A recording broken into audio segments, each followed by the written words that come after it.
हालांकि माननीय मंत्री जी ने वही जवाब जो पहले वाला था वही पढ़ा। नहीं, वो मेरठ का था, वो इसका तो अभी बताएं अतुल जी। नहीं, विरोध कुछ नहीं। प्रस्ताव के संबंध में बताएं। जो उत्तर प्रदेश निजी विश्वविद्यालय द्वितीय संशोधन विधेयक 2023 में संशोधन का प्रस्ताव है, उसमें उत्तर प्रदेश निजी विश्वविद्यालय द्वितीय संशोधन विधेयक 2023 को इस सदन की एक प्रवर समिति के सुपुर्द कर दिया जाए, जो अपना प्रतिवेदन 1 माह के अंदर सदन में प्रस्तुत करे। समिति के सदस्य बाद में दिए जाएंगे। महोदय, अभी माननीय मंत्री जी ने प्रतिस्पर्धा की बात की। मैं जिस शहर से आता हूं, मेरठ से, उसमें चौधरी चरण सिंह यूनिवर्सिटी जो आगरा के बाद बनी, जो सरकारी यूनिवर्सिटी है, उसके बाद कृषि यूनिवर्सिटी एक और इजाद हुई, जिसमें भी बड़ी संख्या में गरीबों के बच्चे, किसानों के बच्चे पढ़ते हैं। जैसे ही निजी शब्द आता है तो निजी शब्द की भावना से यह प्रतीत होता है कि यह व्यक्तिगत स्वार्थ के लिए, व्यक्तिगत उपलब्धि के लिए काम किया जा रहा है। किसी भी, मैं कोई व्यापारी से चिढ़ नहीं है, मुझे ना मुझे किसी व्यापार से चिढ़ है, और आप जो काम कर रहे हैं अपने हिसाब से सही कर रहे हैं, लेकिन किसी भी व्यापार को करने का सबसे पहला मूल मंत्र यह है कि उसमें लाभ हो।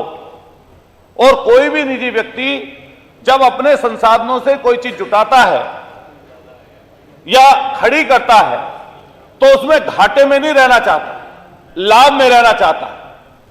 तो आपने जो पूरा आपका पैटर्न है, जो दिल्ली डबल इंजन की सरकार का पैटर्न है, उस डबल इंजन की सरकार के पैटर्न पर कि हर सरकारी चीज को निजी कर दिया जाए और ऐसे औने पौने दामों में उसको बेच दिया जाए या ऐसी चीजें कर दी जाए जिससे गरीब दूर से ताकता सिर्फ देखता रहे। आप जब निजी की बात करते हैं तो मैंने उसकी परिभाषा बताई। सरकार का काम लाभ कमाने का नहीं होता। ये सरकारी संस्थाएं, चाहे आईआईटी हो, चाहे एनआईटीज हो, चाहे आप बड़ी उच्च शिक्षा प्राप्त करते हो, चाहे तकनीकी शिक्षा प्राप्त करते हो, चाहे आपके बीएमए वाले नॉर्मल बच्चे किसान परिवारों के लोग। अब आज के समय में मैंने पहले देखा कि लोगों की बाढ़ थी, कोई बीएड का कॉलेज बना रहा था, कोई आपके अन्य कोई professional course, BCA, BBA, MBA, इस तरह के कोर्स लेकर आ रहा था अपने प्राइवेट स्कूल में, लेकिन उन सब पर नियंत्रण था सरकारी यूनिवर्सिटियों का।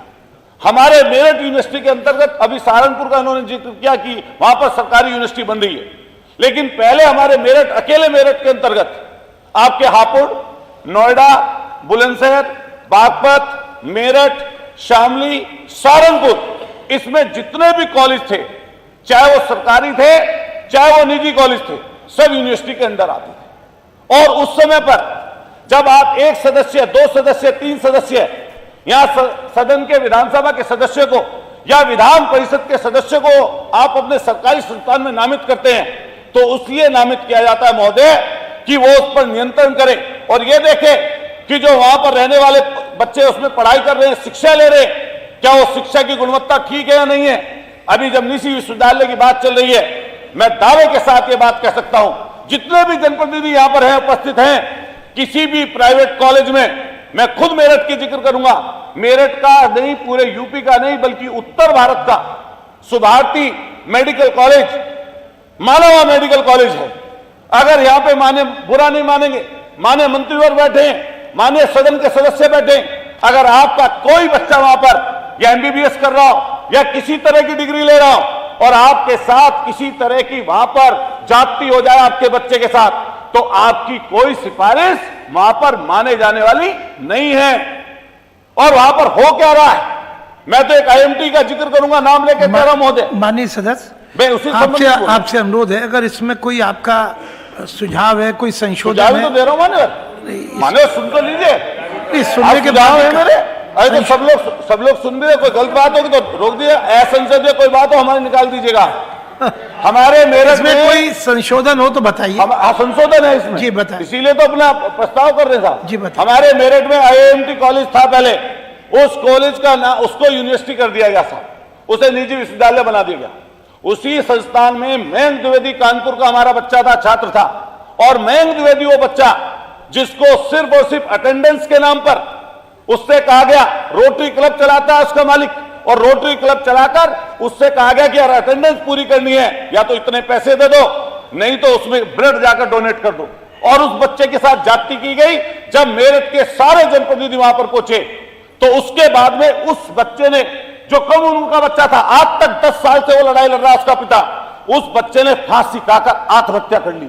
और आज के समय में जितने निजी विश्वविद्यालय हैं, इनके बच्चे जब वहां पर पहुंचते हैं, यूनिवर्सिटियों कॉलेजों में पहुंचते हैं, तो भारी फीस वो लेने का काम करते हैं। मेरा अपना सुझाव ये है कि इसका प्रस्ताव जब आप कर रहे हैं तो इसमें विपक्ष के सदस्यों को भी या अपनी प्रवर समिति को इसको सौंप दिया जाए, जिससे कम से कम ये बात लगे कि आम लोगों की जन भावनाएं जो है वो इसमें आ जाए।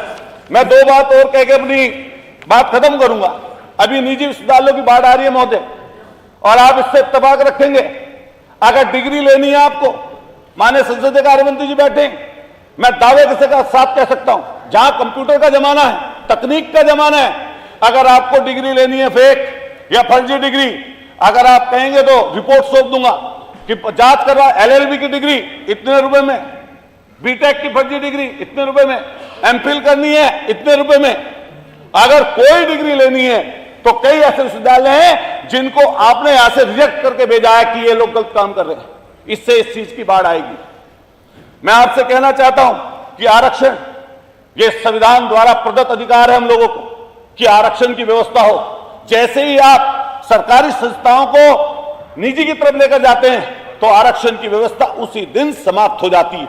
वहां पर ना तो बच्चों को किसी तरह की फैसिलिटी जो संविधान से प्रदत्त अधिकार है बाबा साहब का, ना तो आरक्षण के थ्रू वहां पर किसी का एडमिशन होता है, दाखिला होता है, और ना आरक्षण के थ्रू वहां पर कोई नौकरी दी जाती है। मैं एक चीज और कहूंगा इसके साथ साथ, मान्यवर, सरकारी और निजी का अंतर, जब ये चीज चलती है, अभी शिव नाडर का सुबह जिक्र आया, बड़े नामी गिरामी यूनिवर्सिटी है, बड़ी नामी गिरामी गौतम बुद्ध यूनिवर्सिटी, उसी के अंदर एक बच्ची का कत्ल हो जाता है जिसका सुबह माननीय नेता प्रतिपक्ष जी ने जिक्र किया था।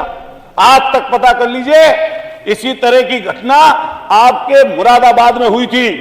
वहां के जो प्राइवेट उसके कॉलेज के संस्थान के, मेडिकल कॉलेज के संस्थान के मालिक हैं, उनका नाम उसमें आया था, और पूरे रात भर वहां पर बच्चे बैठे रहे थे और उसके परिवार के लोग बैठे रहे थे।